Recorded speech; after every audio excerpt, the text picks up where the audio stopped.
So I actually want to start off by just sharing what I heard from Randy. Um, a lot of the vocabulary that's being used is very familiar, and that's comforting.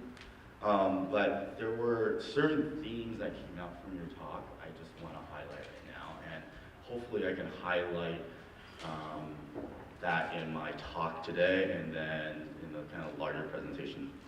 Number one, I think there was a huge emphasis on listening, and I do believe listening and deep understanding is the root of innovation.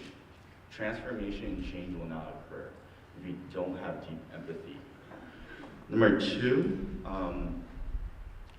a big focus on learning. I think too often as adults, we focus on youth learning, but we don't really focus on adult learning. And so that's going to be one of my themes as well in my longer presentation. How do we actually transform adult learning? And I actually think that in the world of the Common Core, we're not going to have a chance to transform what goes on in classrooms unless we truly understand how we learn differently as adults.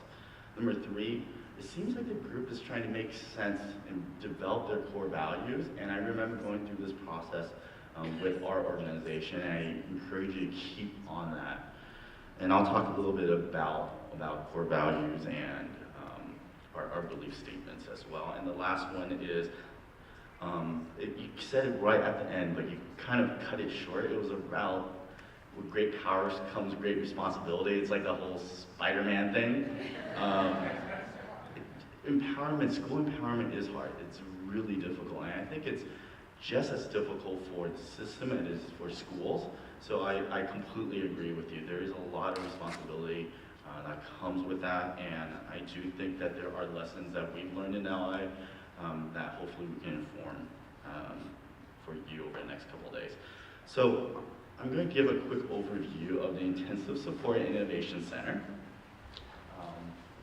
We are one of the 5 local districts in LAUSD.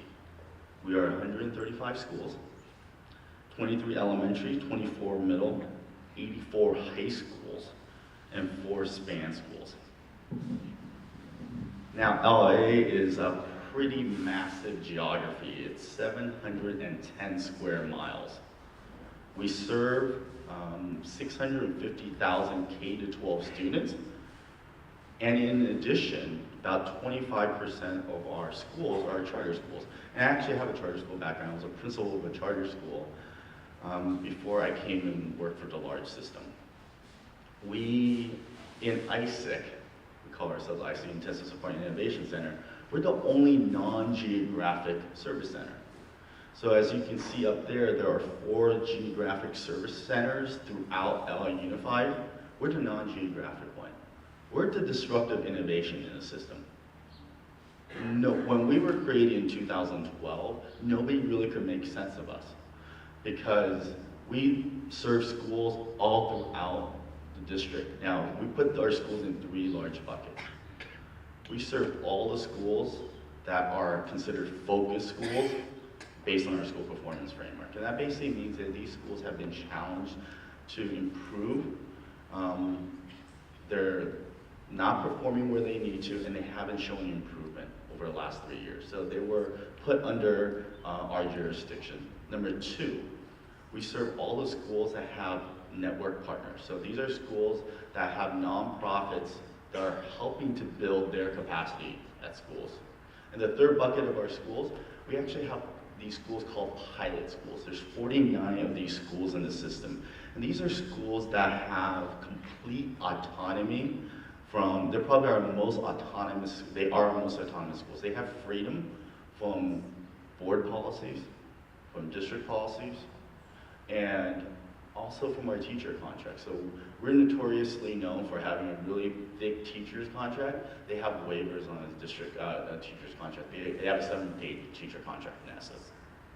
And so we were challenged with serving these schools. A little bit about our work over the last couple of years. We were established in 2012, so we're fairly new. We're only in our 3rd year. But we had to quickly establish ourselves and actually come together as adults and figure out what is it that we really believed in. How are we going to approach this work differently? In a large system like LA Unified, I like to joke, it's managed by memos and bulletins. So anytime a principal has the dilemma, they go online and look for the bulletin, and they look for the memo. But we, over the last 2.5 years, have not issued one memo or one bulletin, because we actually believe that the work has to be radically different. And I'll talk a little bit more about how we've done that in a longer session. We've rolled out some major district initiatives. Along with the Common Core, we've created a new teacher evaluation system. We agreed to an agreement with the Office of Civil Rights to radically change the way we serve English learners, along with many other initiatives, but those are 3 major ones. And probably the work I'm most proud of is the 18 transformation projects we've done in LAUSD. So we've transformed 18 schools, some in partnership with the federal government, some through parent triggers, but all in partnerships with the schools and their school communities. A lot of accomplishments. Probably the one I'm most proud of is that we've raised graduation rates in 2 years by 15% in our schools.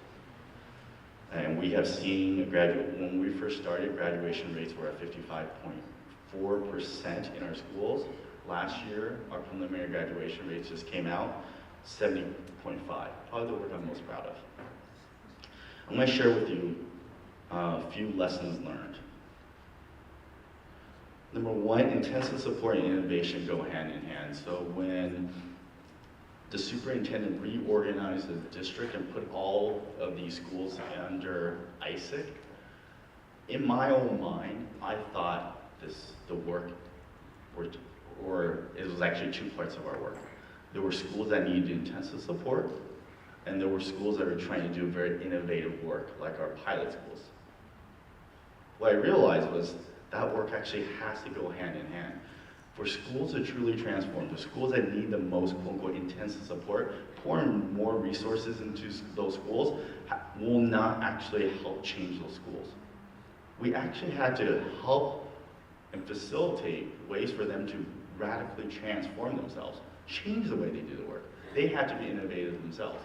And what I also learned was that schools that are trying to do innovative work, a lot of our pilot schools or network partner schools, they actually need intensive support.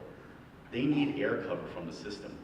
I spend a lot of my time giving schools air cover, basically making sure that we get out of their way. And that actually requires a lot of time and a lot of energy.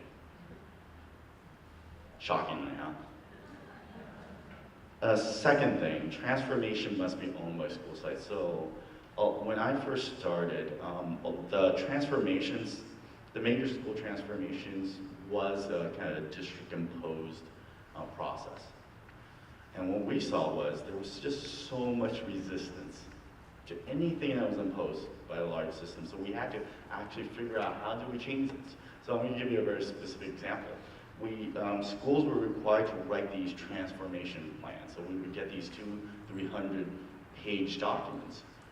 And what we realized was that very little of it was actually written by people at the schools. So we said, no, we got to do this work differently. So instead, we went into the schools and facilitated school reviews. What school reviews is not maybe what you typically think of as school reviews. School reviews are not done by a central system. They're actually done by schools themselves. They have to learn from each other to figure out what is it that they need to do best. And then we said, we're going to throw away your 200-page document, and we just want the 2 or 3 things you want to do this year. That's all we asked. Spoke about this a little bit earlier. Innovation must come from a deep, deep sense of authentic empathy.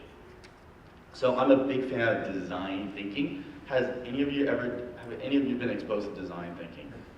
Huge, huge, huge fan of design thinking. It starts with empathy.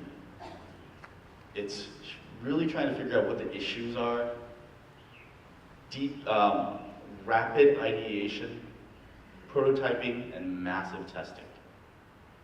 So I'll talk about some of the things we've had to do to the central system, to redesign the central system to help support empowered school. A lot of that came from design thinking. And then the last thing is, this is a statement: we innovate and transform learning to inspire excellence. One of the first things that we did, we came up with our core values. Soon after doing our core values, we came up with a collective why statement. It comes from Simon Sinek's work. Start with the why, then go to the how, then finally focus on the why.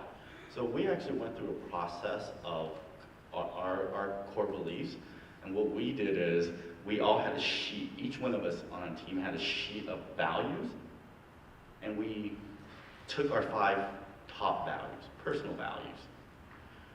And then I asked everybody to throw away one of them. So literally we took a trash can around, we threw away our 1 value, leaving 4. So somebody will take a look and they'll go, integrity, fine, I'll throw away integrity. It's funny. But we then said next, you now have 4 values, you're gonna go down to 4, then you're going down to 3, and then you go down to 2. And at the end, we looked at the entire team, and some things really, really stood out. Innovation really stood out. Inspiration really stood out. And a deep sense of excellence really stood out. So that's how we created our why statement. And we have spent the last couple of years trying to not only transform the learning for youth, but also the learning for adults in the system. And I look forward to sharing a lot more about that over the next couple of days. So thank you for the time this morning.